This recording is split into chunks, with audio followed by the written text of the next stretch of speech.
เทศแท็กมินโดเลยครับพามาใส่บาตรอยู่ที่วัดหลวงบนครับ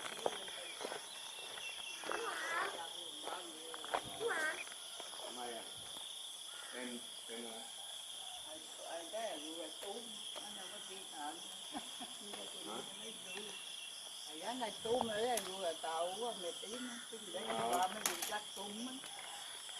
นั่นเป็นมันเยอะ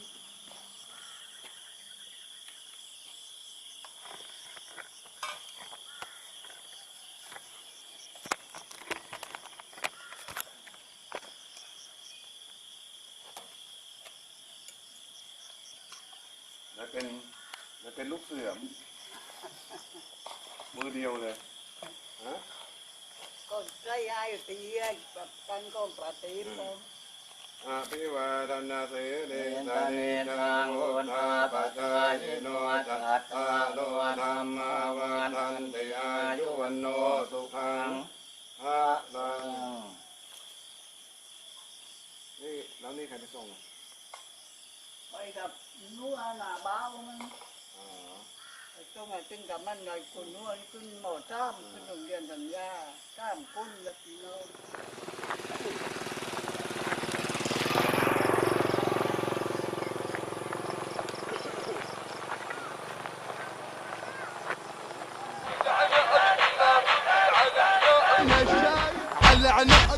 على الناس اللعنة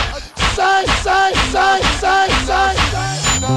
زوروني زوروني يا الأحباب زوروني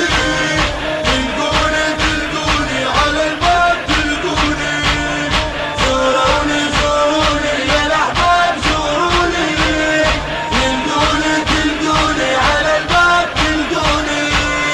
لما نسيت زارتي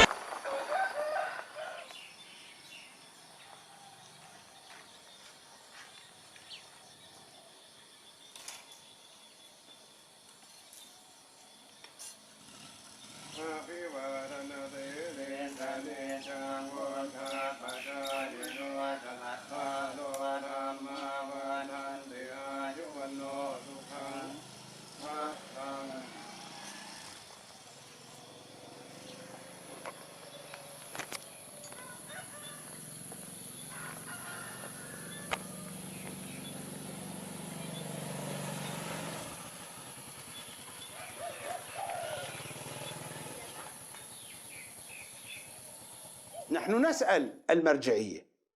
من أين جئت أيتها المرجعية الشريفة بهذه المادة الدستورية التي فرضت على الشيعة بأنه يجب على الشيعة أن يأتوا بأخماسهم فيدفعونها إلى المرجع؟ من أين جئتم بهذه المادة الدستورية؟ أخبرونا رجاءً.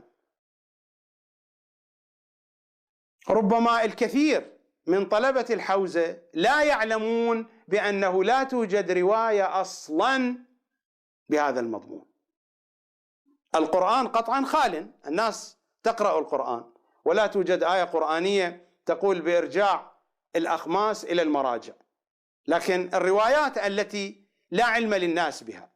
في كتب الحديث طراً لا توجد ولا ربع رواية تقول بأن هذه الأموال تعطى للمراجع. من أين جئت أيتها المرجعية الشريفة بهذا الدستور الذي فرض على الشيعة؟ الآن إذا تذهبون